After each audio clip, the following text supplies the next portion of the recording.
Hello, Aquarius. It's umomgtarot, and this is your someone secretly doesn't want you to know this tarot card reading. Okay, I'm going to look with the astrology reading cards, and then we're going to do the tarot spread, just like normal, just like always. And here we go. Here's your first card. Oh, snap. You got Virgo on your back. They secretly don't want you. They don't want you to know this. Virgos are very secretive, so don't mistake that for mysterious. The energy around you is dutiful, hesitant, and humble, with a discriminating, diligent, and painstaking air. Virgo. Your next card is Sagittarius, and the energy imbues power, superior confidence, and enthusiasm, with faith, good fortune, and an authority. I'm wondering now, because these two, okay, well, you in particular, Sagittarius, commitment, phobe energy, likes to explore, likes to adventure, and then Virgos, they kind of like to orchestrate their relationships with people. They know this side of me, they don't know that side of me. They, I don't want these people to intermingle with these other people that I know because they're going to see two different personas. And finally, we have Pisces energy, and this energy is wistful, endlessly loving, compassionate, and forgiving. It confuses and softens resolve. Pisces. Okay, so the three mutables, first of all. So this person is very flexible, adaptable, nimble, if you will. If you'd like your own personal reading, please check out the description. There's a link to my website. I should bring that up, especially if anything resonates. You might want a reading, so let's have a look at the tattoo tarot and figure out what in the hey this person doesn't want you to know, because this person's if they're very flexible, very adaptable, it almost means that you could be like, well, then what is it? Why'd you do this then? And they'll have something quick. They're quick on their toes. They'll have a reason. They have an answer back. But let's have a look. So your first card is the King of Swords in reverse. There she go right there. There she go right there. King of Swords, especially in reverse. Give me some of that, Give me some of that intensity for no reason. That abuse of power.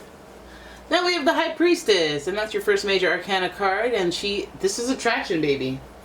This is attraction, baby. And there's secrets. I told y'all. That's what I'm trying to tell y'all. We have, look at that, the Knave of Wands. The Knave of Wands. Listen, don't be so obvious out here in these streets, okay? Now it's getting very clear what this person doesn't want you to know.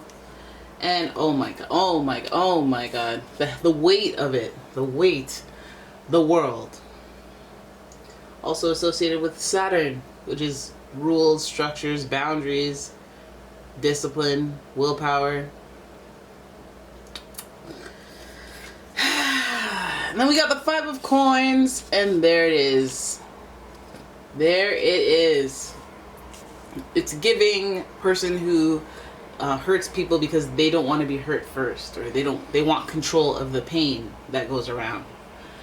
So we have the King of Swords showing us that there's a little bit of a manipulation tactic, their ability to sway you, their ability to talk their way into you being like, okay, forget it, or like, they're able to maneuver.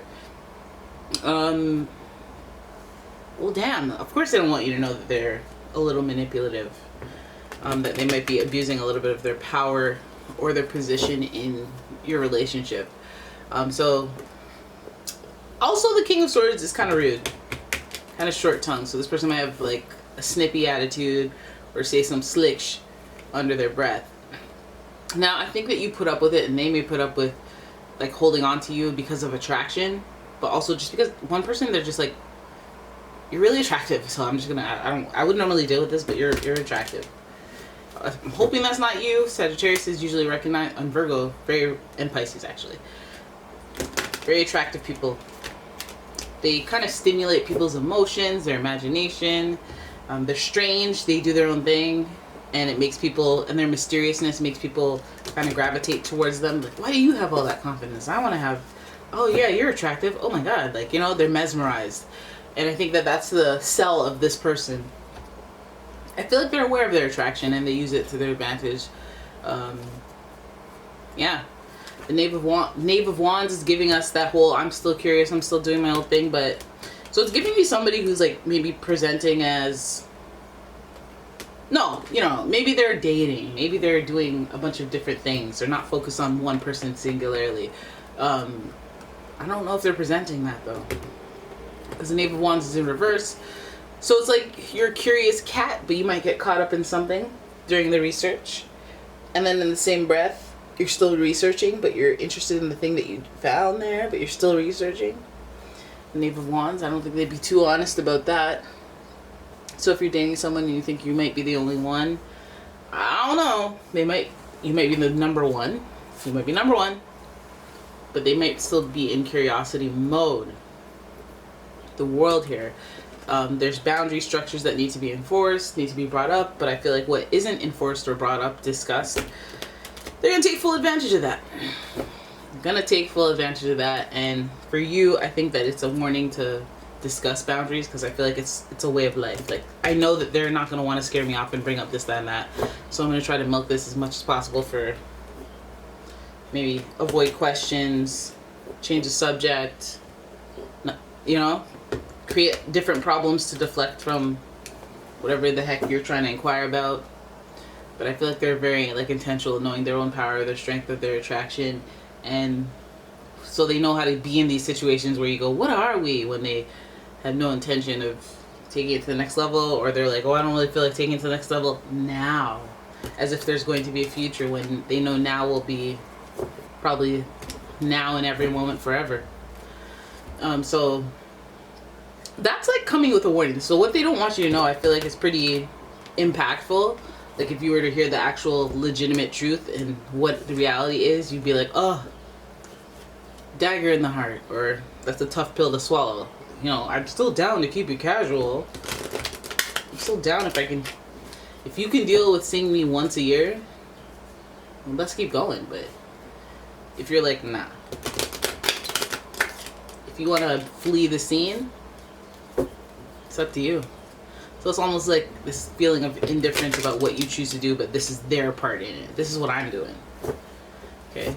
That Five of Coins gives us that whole feeling, that whole resentment of abandonment, that whole, and we can't operate like that, right? We can't operate through scarcity, operate through hoping people don't leave us and stuff like that. We have to just be ourselves, and then if they leave, then we know we can deal with that.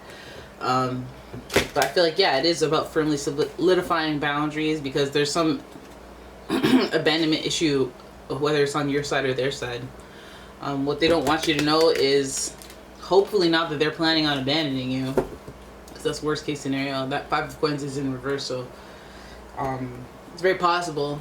But also, they may act the way that they do because of abandonment issues from the past. Like they want to abandon first because they're so sensitive. Okay, they want to roll with the tides. They just deal with whatever comes to them. I'm not saying they're emotionally unavailable. It's just like they know how energy works for them.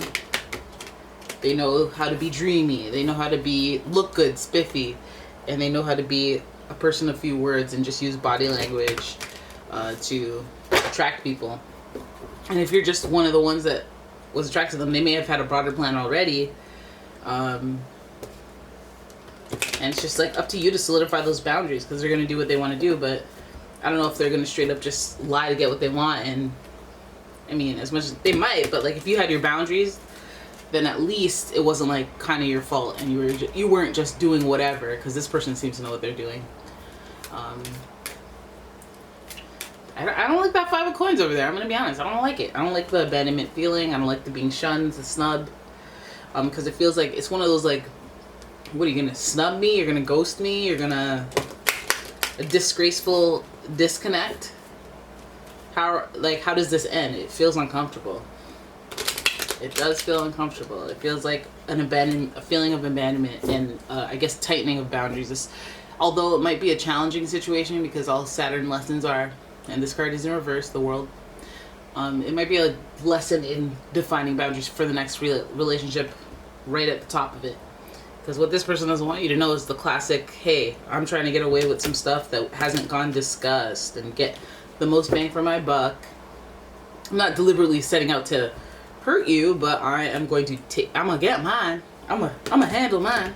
and you handle yours, and that's up to you. Is the logic they use there. So I feel like this person, they don't want you to know is they ain't staying. That they ain't staying. And that's like not the best reading for everyone, but it's like validation to some and a noble sacrifice for myself, you know? Alright, so there it is. That is your reading. I hope you guys enjoyed it. If you did, please give the video a thumbs up. Please subscribe to the channel. Leave a comment, share the video, and if you'd like your own personal reading, please check out the description. There's a link to my website. And for sure, I will see you in the next one. Bye-bye.